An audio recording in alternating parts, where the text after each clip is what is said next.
Hello, LEC community. It's me, Ivan Ramirez, your Digital Experience Director, filling in for our Deputy Director, Susana. She has been traveling, so we hope that she has safe travels, and then we are excited to see her next week here with us. Today, as you know, the LEC, we believe that representation matters. So today we have a presentation by the UMKC School of Education. We want to see, of course, more teachers of color, more Latinx educators, and also more administrators that are Latino. So without further say, I'm going to bring on screen Dr. Uzziel Pecina and also Dr. Gus Jacobs. Hello, guys. Good afternoon. Hello.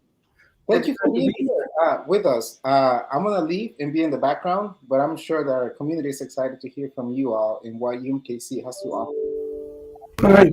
Thank you, Yvonne. Yep. Thank you.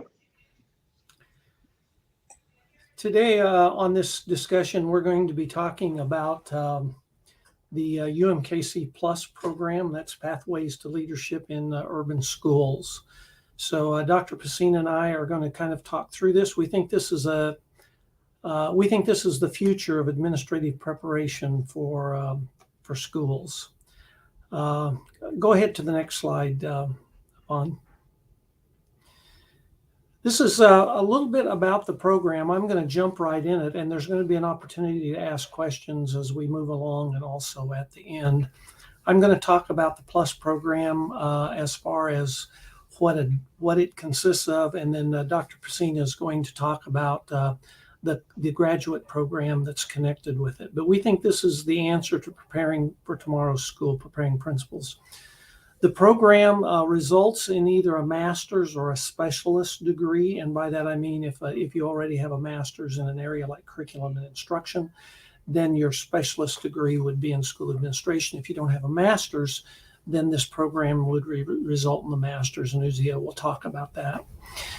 One of the unique pieces of this is while you're going to graduate school and working on your master's or specialist, you're doing a 2-year residency in a school as an administrative resident. Think of it as the medical school model of having a medical residency.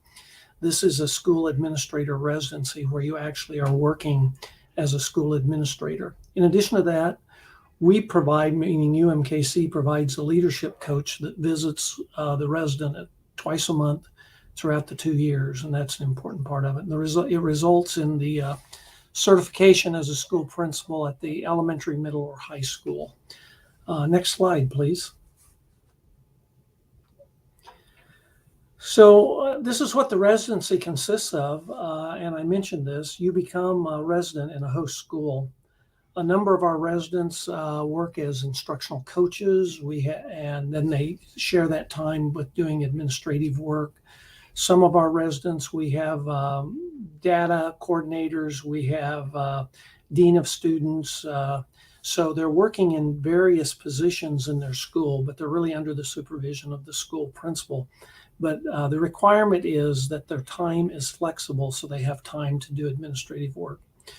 The school principal is actually your first mentor, and then our leadership coach is also assigned to you throughout the 2 years. Next slide. Uzziel, Dr. Pecina, you want to talk about this slide? Sure. Good afternoon. Muy buenas tardes, everyone. Yvonne was correct that we need more Latino educators at all the different emphasis areas, K through 12. But what Gus and I have noticed is that, number one, we can't have educators of color if we don't have, should I say, administrators of color, if they first haven't earned their degrees to be teachers and certifications, of course. So what happens is while you're going through the coaching and the residency program of the 2-year residency, within your first year and a half, you're working on your master's or specialist degree. You are working with faculty members. You're working with curriculum that's approved by the state board administrators. You're working toward an action research project that is really part of one of your assessments that you have to pass.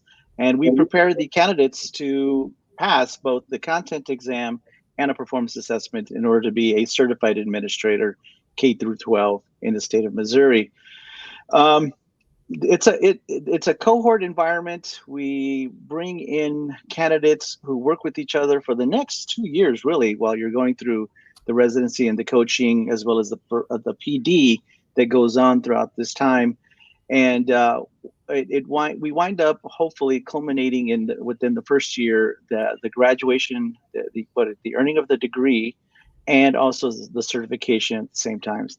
There are times where candidates will have to extend maybe an additional semester based upon, a variety of issues or concerns that may happen while they're taking the program with us. But once again, that's why the faculty members are there, the coaches are there for advisement and for assistance and communication as the candidate goes through the program.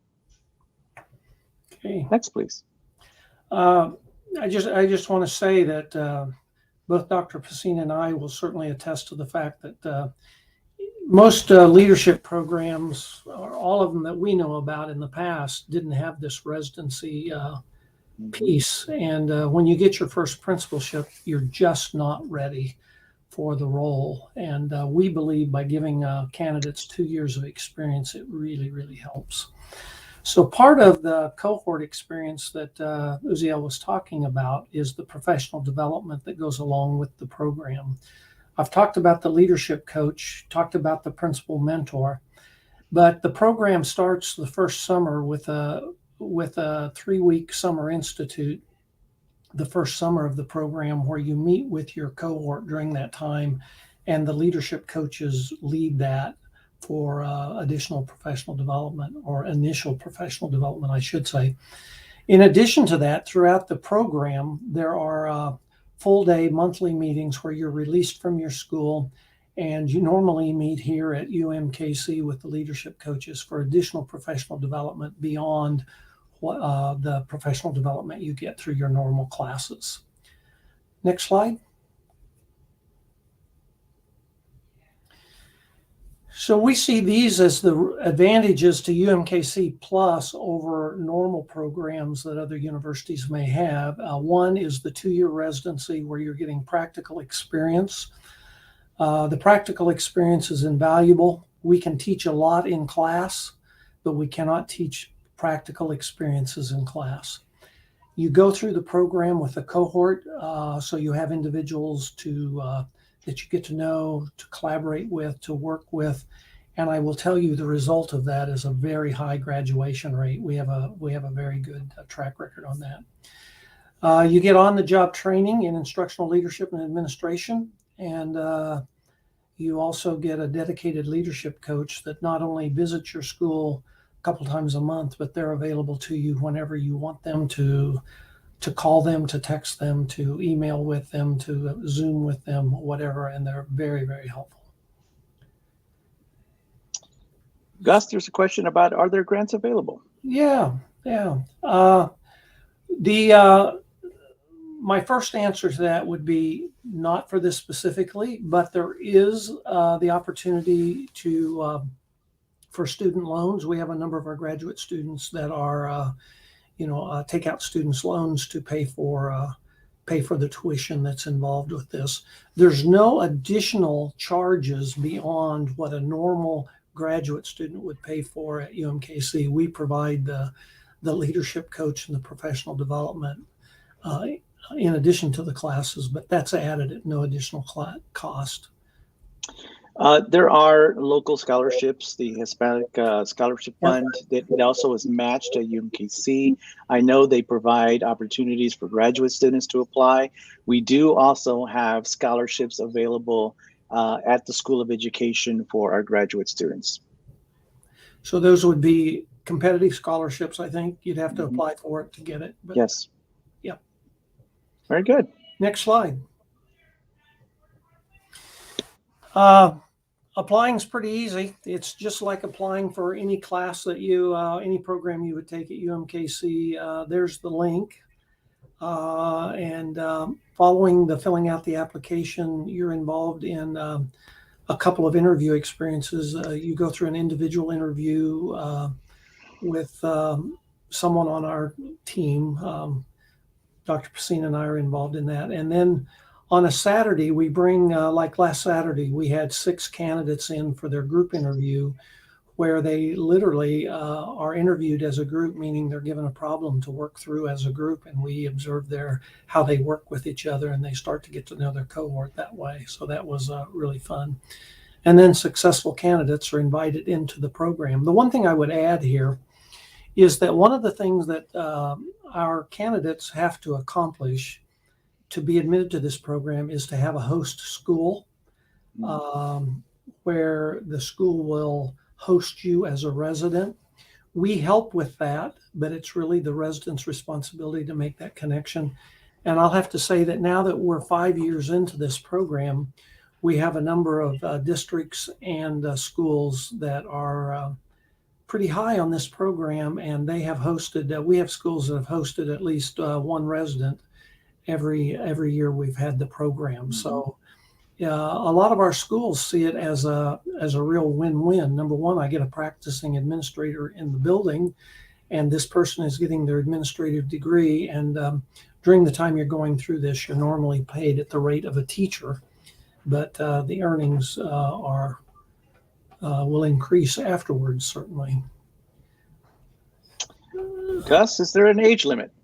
A person said they're 65 years young with a master's degree currently. I consider 65 years to be young, I might say. You may not, Uzziel, but I do. Never had that question, but I don't think there is. We definitely want it to be someone who completes their certification, and then it's a matter of locating a position in school leadership that you would apply for and achieve the opportunity to be able to do. So there's really no age limit. You know, of course, experience helps in many situations. A person who comes with 10 to 15 years of teaching experience, having taken leadership roles within their settings, also helps support in the success and the engagement within this program. Don't you think, Gus? Yep. Yeah. Another question, Uzziel. There is a requirement for the number of years that an individual has to have taught before they come into an administration program. Can you talk about that a little bit? Sure. The state of Missouri requires an individual to have at least 3 years of teaching experience before they are accepted within an administrative program. And they need to have a teaching license. We prefer that they have a teaching setting already as they enter into either the KC Plus program or the traditional program. And that's something we didn't speak of. For any candidate who may not want to go through this intense experience, 2-year experience, we still have the traditional educational leadership program that still provides the degree and the certification as an administrator in the state of Missouri. It just doesn't have the residency. That's the class work is exactly the same. Exactly. Yeah.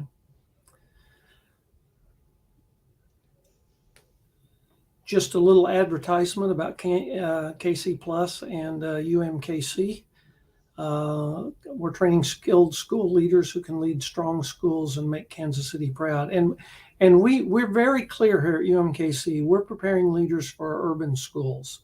And Uzziel and I will tell you that when we prepare principals for urban schools, they become very employable anywhere in the Kansas City area. And another thing we did not mention, and I don't know if we have anybody on here who resides or works on the Kansas side, but this is also open to the to Kansas residents or individuals who work in a school district on the Kansas side. In fact, right now we are working really actively with Kansas City, Kansas School District, and they're kind of excited about getting into the program as we move forward. So we look forward to having some residents from Kansas City, Kansas this coming year. Gus, can you speak to the kinds of public settings our students are engaged in right now? As far as when you say schools. Yeah, well, school districts. Yeah, we have Kansas City, Missouri, we have a number of residents in Kansas City, Missouri, and now we have a number of alumni working in administrative positions. Mm-hmm. We have a number of charter schools that have hosted our residents. We have been in Raytown, we have been in Hickman, Grandview. and Grandview. So primarily, we have not been on the Kansas side yet. I take that back. We were at Bishop Miege, a private school on the Kansas side, but we look forward to being in public districts on the Kansas side this coming year. Yeah. Next slide, Yvonne. This is Aisha, one of our alumni. Celia Ramirez is our administrative assistant here in our division, and she certainly can be reached to answer questions. There's my email on how to reach us, but we would be more than happy to meet with anybody individually and talk about the program. And encourage if you're thinking about becoming a school administrator, we think this is really the answer to getting the experience you need out of as much experience as you can get out of your degree. One quick story here at the end. I compared this to the medical residency, and we all are consumers of the medical field, and we're glad our doctors went through a practical residency. A few years ago, I spoke with the dean of the School of Medicine, and the question I asked him is, in preparing a doctor, how important are the classes and how important is the residency? And without batting an eye, he said, I want to say the classes are very important, but the residency is 90% of the preparation of a medical doctor. I thought that was really interesting. So we kind of have embraced that, and we think we are, I don't know, I think I can say this, Uzziel, we think we're ahead of other universities in the area, in the region, in preparation. That I do agree. We've done some, actually we do alumni surveys to find out where our candidates are. We have them as far as Omaha. We have them in Lawrence. They're up north. They're Ray-Pec, right? Yeah. Additional in charter schools within the Kansas City area, as well as the traditional public schools. But what we also found out is that the candidates really enjoyed the networks they built throughout the time they spent here at UMKC as a cohort. They still stay in touch with each other. They still lean on each other. And what we found out is they also would like to actually continue that professional development that they had, the intense professional development they had within the 2 years when they were residents. Gus, what do you think about that? Yep. We're working on formalizing that alumni group so that if people want to come and meet, we're going to be the place for that. Yvonne, you can go ahead and take down the PowerPoint if you would like. And we are very, very available. You have our contact information. So that's kind of a quick overview. I encourage you to look at the umkc.edu website. And if you put the search bar, if you just put UMKC Plus, the link will come right up. And you'll see a lot of what we shared this evening if you'd like to look at it on our website. And again, our contact information is there. So we look forward to hearing from you. Any further comments, Dr. Pecina? You know what? I know we didn't speak much about the process. It is a residency. It is selective. Gus, can you give them a little overview of what happens when they are invited to come in to that process? Invited to come in and actually be a resident? To interview for a position. Yeah, we go through the individual interview and the group interview, and then you receive a letter of acceptance or a letter of denial. It's a pretty rigorous program. We will share that with you. Then the first thing that happens following that, we have an orientation, and after that, we have our 3-week summer institute that is a part of it. The other thing we didn't say, Dr. Pecina, is that the academic program is about 30 hours of graduate credit. If you have a master's, let's say you have a master's in CNI or ELL, some other area, we're going to use a few of those hours, and it may reduce it by about 6 hours. So it could be as little as 24 hours. In addition to that, some of our classes are online fully, and some are blended, meaning you only meet 7 times during the semester. The other unique thing about our program is you're only involved in one class at a time during the semester. You do one 7-week class and then another 7-week class for the semester. And that we find that our students really appreciate that. In addition to that, couple the requirements of KC Plus, UMKC Plus, meets the requirements of a couple of our classes where you're actually enrolled in the class, but you don't have to attend any classes, and the professional development you do in UMKC Plus meets the requirements of that class. So it's an easy way to pick up another 6 hours. So it's a pretty streamlined. We think it's intense, but it's a pretty streamlined program. So that's kind of our story, Yvonne, and we hopefully sticking to it. We have communicated effectively with everybody, and please, we both Dr. Pecina and I are available to answer questions. And I know that my email was on the PowerPoint. Dr. Pecina, thanks for putting yours in the chat, and we're going to turn it back to you, Yvonne. Thank you. No, certainly, I agree that UMKC is ahead in many aspects, especially the School of Education. This is a great program. Thank you, Dr. Pecina and Gus Jacob, for being here with us. So we hope this conversation was helpful, and hopefully some of you will take that leap and apply to be part of this program. So if there's no any other questions, I think this is it for the program. I just want to give a little bit of time for any other comments or questions. We do appreciate that this is recorded, and so that individuals who wanted to attend the session, who couldn't, can see this later. And but we're available, both Dr. Jacob and I, to answer any and all questions. We do have interviews still being scheduled as we move forward before we start the Summer Institute. So there's still ample opportunity and time to get information, to register, and to apply. Yep, this will be on all our social media platforms, pre-recorded, so people can catch up. So thank you. Good. Thank you to the collaborative. We really appreciate your time. Bye-bye. Thank you so much.